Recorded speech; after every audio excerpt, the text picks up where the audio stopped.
मुख्यमंत्र्यांच्या 300 कोटी वृक्ष लागवड अभियानात विद्यार्थी, नागरिक संघटनांनी सहभागी व्हावे. देवराम पळसकर. आडवाटेचं पारनेरच्या वतीने बीजारोपण व वृक्षारोपण अभियानाचा शुभारंभ. मुख्यमंत्री देवेंद्र फडणवीस हे सातत्याने पद्मभूषण डॉक्टर अण्णासाहेब हजारे यांच्या सामाजिक विचारांचा आदर्श घेऊन काम करीत असतात. त्यामुळे मुख्यमंत्री देवेंद्र फडणवीस यांनी राज्यात 300 कोटी वृक्ष लागवडीचे ध्येय ठेवले आहे.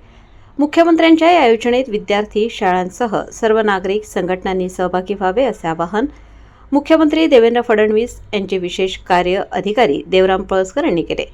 ज्येष्ठ समाजसेवक अण्णा हजारे यांचा वाढदिवसाच्या निमित्ताने आडवाटेचं पारनेर व पारनेर पब्लिक स्कूल यांच्या वतीने बीजारोपण व वृक्षारोपण अभियानाचा शुभारंभ पद्मभूषण डॉक्टर अण्णासाहेब हजारे व देवराम पळसकर यांच्या हस्ते करण्यात आला.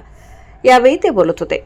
पद्मभूषण डॉक्टर अण्णासाहेब हजारे म्हणाले, देवराम पळसकर यांनी आडवाटेचं पारनेरच्या माध्यमातून पारनेर तालुक्यातील डोंगराळ भागात बीजारोपण मोहीम राबवण्यासाठी युवकांना दिलेले पाठबळ महत्त्वाचे आहे. मुख्यमंत्र्यांचे विशेष कार्याधिकारी देवराम पळसकर म्हणाले, मुख्यमंत्री देवेंद्र फडणवीस यांनी 300 कोटी वृक्ष लागवड योजना जाहीर केली आहे आणि पारनेर तालुक्यात पद्मभूषण डॉक्टर अण्णासाहेब हजारे यांच्या वाढदिवसानिमित्त वृक्षारोपण व बीजारोपण सोहळा संपन्न होत आहे. ही अभिमानाची बाब आहे. पक्ष्यांना उपयोग होईल असे वृक्ष लागवड आवश्यक आहे. पारनेर महाविद्यालयाचे प्राचार्य डॉक्टर रंगनाथ आहेर म्हणाले, आडवाटेचा पारनेर व पारनेर पब्लिक स्कूलने पद्मभूषण डॉक्टर अण्णासाहेब हजारे यांच्या वाढदिवसानिमित्त वृक्षारोपण व बीजारोपण अभियान हे पर्यावरण रक्षणासाठी महत्त्वाचे आहे. आडवाटेचं पारनेर हे सातत्याने विद्यार्थ्यांना वेगवेगळ्या माध्यमातून व्यासपीठ उपलब्ध करून देत आहे. यावेळी पारनेर पब्लिक स्कूलचे संस्थापक प्राचार्य गीताराम म्हस्के, अध्यक्ष सविता म्हस्के, आडवाटेचं पारनेरचे प्रमुख प्राध्यापक तुषार ठुबे, अशोक गायकवाड, प्राध्यापक संकेत ठाणगे, मार्तंड बुचुडे, शाहीर दत्ता जाधव आदींसह विद्यार्थी, शिक्षक मोठ्या प्रमाणावर उपस्थित होते. प्राध्यापक तुषार ठुबे यांच्या खुमासदार सूत्रसंचलनामुळे सर्वांची मने जिंकली. प्राचार्य गीताराम म्हस्के यांनी प्रास्ताविक केले. प्राध्यापक संकेत ठाणगे यांनी पाहुण्यांचा परिचय करून दिला. विनोद गोळे यांनी आभार मानले. पब्लिक स्कूल खरं पीपीएस म्हटलं की मला एक वेगळं हे येतं. मी नंतर बोलतोच पीपीएस वर. तर यांच्या संयुक्त सन्मानानं आपण बीजारोपण, खरं तर बीजारोपण आणि वृक्षारोपण असा कार्यक्रम घेतो आणि हा कार्यक्रम 90 ठिकाणी करणार आहे असं मला विनोदजींनी सांगितलं. तर या कार्यक्रमाला उपस्थित न्यू आर्ट्स अँड कॉमर्स कॉलेजचे प्राचार्य RK आहेर सर, पीपीएसचे संस्थापक अध्यक्ष गौतम म्हस्के सर, ज्येष्ठ पत्रकार मार्तंडराव बुचुडे सर, अध्यक्ष सच्चिदानंद शिक्षण संस्था सविता म्हस्के, सॉरी पीपीएसचे अध्यक्ष गीताराम म्हस्के आणि सच्चिदानंद स्कूलच्या अध्यक्ष सविता म्हस्केजी, आडवाटेचे पारनेरचे प्राध्यापक तुषार ठुबे सर, प्राध्यापक संकेत ठाणगे सर, आमचे मित्र पत्रकार विनोद गोळे सर आणि ज्यांच्या व्यवस्थित अशोक गायकवाड सर, तुषार लोंढे सर आणि ज्यांनी आपल्याला खणखणीत पहाडी आवाजात पोवाडा गाऊन दाखवला शाहीर दत्ता जाधव साहेब, पीपीएसचे सगळे शिक्षक वृंद आणि माझ्या विद्यार्थी मित्रांनो. खरं तर हा कार्यक्रम असा एवढा मोठा असेल असं मला काही वाटलं नाही. मला विनोदजी बोलले, खरं सर तुम्ही याल का? म्हटलं येऊयात. मग आम्ही दोघांनी विचार केला की जिल्हाधिकारी आणि सीओ साहेबांना या कार्यक्रमाला आपण बोलू, पण मला दोघांचेही फोन आले की त्यांच्याकडे मीटिंग असल्यामुळे ते येत नाहीये. पण दोघांनी आपल्या या कार्यक्रमाला खूप शुभेच्छा दिलेल्या आहेत.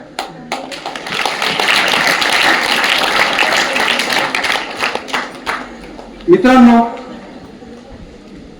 यामध्ये वृक्षारोपणाचं महत्व, जंगलाचं महत्व, जंगल किती कटतंय, तर वृक्षारोपण का करायचंय हे सगळं आपण रोज ऐकतोच आहोत. पण तुम्हाला एक सांगतो, महाराष्ट्राच्या मुख्यमंत्र्यांनी घोषणा केलेली आहे 2031 पर्यंत 300 कोटी झाडं लावायचे. तर ही 300 कोटी झाडं कशी लागणार? मुख्यमंत्री साहेब लावणार का? तर ती तुम्हा आमच्या माध्यमातून लागणार आहे. त्यासाठी तुम्हाला खूप कष्ट घ्यावे लागणार आहेत आणि या 300 कोटी झाडांच्या लागवडीमध्ये पूर्ण महाराष्ट्रामध्ये जसं आडवाटेचे पारनेर आहे, पारनेर पब्लिक स्कूल आहे, हे जसे जोमाने उभे राहिले असे सगळ्यांनी उभे राहिले तर हे नक्कीच ध्येय साध्य होईल. मला सांगा, वृक्ष लावणं, आता मी तुम्हाला खरं तर वैयक्तिक माझी थोडीशी याची पार्श्वभूमी सांगतो. मी तुमच्यासारखंच लहान असताना ही झाडं लावण्याची माझी खूप आवड होती. खूप म्हणजे अगदी शाळेत शिकवलं की झाडाला कलम कसं करायचं हे मला वाटतं 6वी-7वी पर्यंतच शिकवलं जायचं. तर ते ऐकून मी असंच लहान असताना आंब्याचं झाड घे, त्याला कलम करायला जा, आणि मग मी बोट कापून घेतलं होतं. त्याची उरण अजूनही माझ्या बोटावर आहे. त्यामुळे ही वृक्ष लागणं, त्यामुळे मी विनोदजींना लगेच म्हटलं मी या कार्यक्रमाला येतो.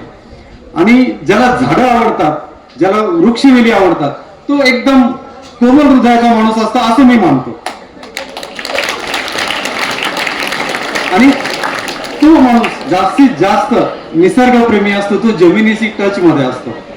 म्हणून आपण सगळ्यांनी या उपक्रमात सहभागी झालात. आणि नुसतं सहभागी झालात नाही, आपण सांगताय कुठला डोंगर सर?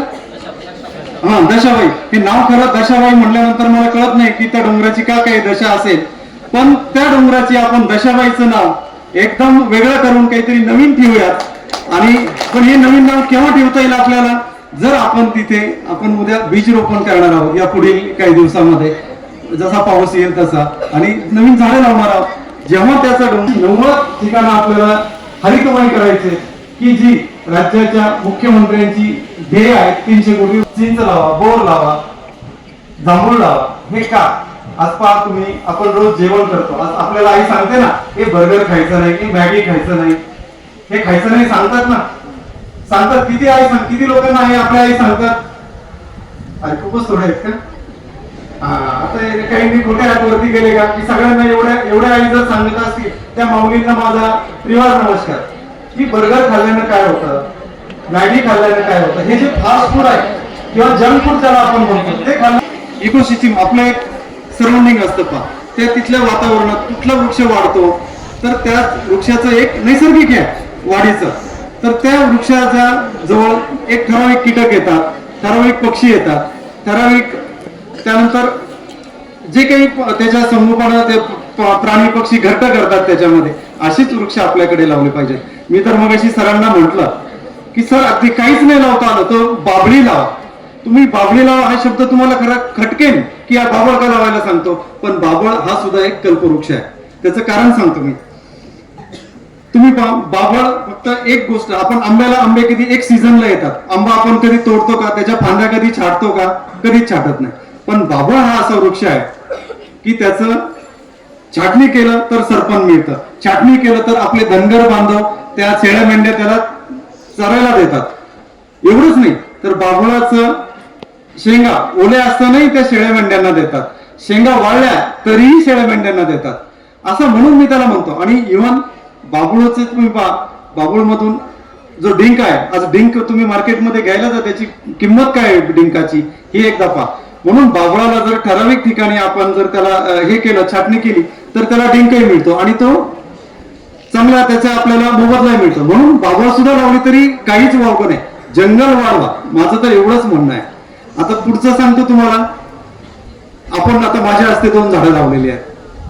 कदाचित मस्के सर त्यांची काळजी घेतील, कारण मी त्यांना नेहमी विचारेल सर मी लावलेली झाडं कशी आहेत.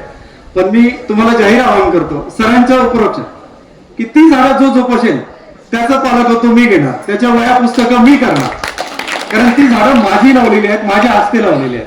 म्हणून असा कोणी विद्यार्थी जो असेल अगदी छोट्या येतेतला, कारण झाडं पुढचे 5 वर्ष राहिले पाहिजेत. 11वी-12वीचा विद्यार्थी म्हणला तर तो पास आउट होईल, त्यामुळे ते राहणार नाही. पण जो कोणी लहान विद्यार्थी त्याचं पालकत्व घेईल, त्याचं पालकत्व माझं. कोण हात वर करताय? अरे बापरे, खूपच लोकांनी, म्हणजे सगळ्यांनी काळजी घ्यायची त्या झाडांची. सगळ्यांचं पालकत्व, सगळ्यांना माझ्या पुस्तक आपण देऊ, काही काळजी करायचं नाही. तुमचं पालकत्व साक्षात पंतप्रधानांनी घेतलेलं आहे, त्यामुळे मी तर खूप छोटा माणूस आहे. सगळ्यांना माझ्या पुस्तकं आपण देऊया. आता वृक्षारोपणाच्या बाहेर येऊन मी थोडस आता माझं वैयक्तिक मत व्यक्त करतो. तुम्हा सगळ्यांकडे पाहिल्यानंतर मला खूप हेवा वाटतो की मलाही असंच जर इतक्या चांगल्या शाळेत शिकता आलं असतं तर मी कुठे असतो. म्हणजे आजही चांगल्या ठिकाणी आहे, खूप चांगल्या ठिकाणी आहे, पण एवढ्या चांगल्या शाळेमध्ये तुमच्यासारखा जर मीच इथे विद्यार्थी असतो तर माझं भवितव्य यापेक्षा अजूनही उज्ज्वल होऊ शकलं असतं कदाचित. माझं शिक्षण झेडपीच्या शाळेमध्ये, पण आपण त्याला आमच्या वेळेस त्या शाळेला नाव होतं जीवन शिक्षण मंदिर. आता झेडपी जिल्हा परिषद प्राथमिक शाळा असं म्हणतात, पण मला ते नाव अजूनही आवडतं, जीवन शिक्षण मंदिर. तर पळव्याच्या शाळेत झालं, त्यानंतर हायस्कूलला आमच्या हायस्कूलचं नुकतंच 1च वर्ष पूर्ण झालं होतं म्हणून, त्यामुळं एक वर्ग 8वीचा वर्ग मंदिरात, दुसरा वर्ग अजून कुणाच्या तरी घरात, असं आमचं शिक्षण होतं. इतक्या चांगल्या शाळेत जर शिकायला मिळालं असतं तर मी खूप भाग्यवान समजला असतो. मलाही तुमचा खूप हेवा वाटतो. आणि आता सरांनी सांगितलं की या शाळेचे 2 विद्यार्थी लेफ्टनंट झालेले आहेत. खूप कौतुकाची गोष्ट आहे, अभिमानाची गोष्ट आहे. मला तुम्हाला सगळ्यांना आव्हान करायला वाटतं की जे आता 11वी 12वीत आहेत किंवा जे लहान आहेत, तर खरं तर यांच्यामध्ये जो स्पार्क असतो तो ओळखून आपण जर त्यांना घडवलं तर ही मुलं आता 2 लेफ्टनंट झालेत. मी म्हणतो अजून खूप काही पुढे जातील, यापेक्षाही होतील. IAS होतील, IPS होतील, IRS होतील, IFS होतील. फक्त आपण त्यांचा स्पार्क ओळखून, म्हणजे नीटची किंवा CETची तयारी न करता त्यांचा कल पाहून, त्यांना स्पर्धा परीक्षेत तुम्ही तयारी करू नका, पण त्यांचा कल वाढवा त्यांच्याकडे स्पर्धा परीक्षेकडे जाण्याचा. मी तुम्हाला सांगतो, मी अगदी 11वी पासून एम्प्लॉयमेंट न्यूज घ्यायचा. एम्प्लॉयमेंट न्यूज का घ्यायचा? त्याच्यात सगळ्या इंडियातल्या, गव्हर्नमेंट ऑफ इंडियाच्या सगळ्या जाहिराती येतात आणि खूप छोटे छोटे आर्टिकल खूप छान असतात. तर मी 11वी 12वीच्या खास विद्यार्थ्यांना नक्की सांगेन की हे पहा, इंजिनियर, डॉक्टर हे तर नक्कीच व्हा, पण नुसतं इंजिनियर डॉक्टर पेक्षाही या जगात खूप काही आहे. तर जमाना AIचा आहे. IT चा जमाना थोडासा आता मागे पडून पुढे जाईल, आता AIचा जमाना येईल. त्यामुळे आपण त्या दिशेनं आपला प्रयत्न सुरू करा, उद्दिष्ट ठेवा, 100% यश मिळेल. तर तयारी करताना आपला कुणीतरी असतो पहा, मार्गदर्शक असतो, तसं आपणही कुणाची तरी ध्येय उद्दिष्ट डोळ्यासमोर ठेवायचे. आपल्याला काय बनायचंय, काय व्हायला पाहिजे. मग त्याचं सर आता इतके चांगल्या शाळेत तुम्हाला तर त्याचं सर तर नक्कीच गायडन्स करतील, किंवा बाहेरून काही व्याख्याते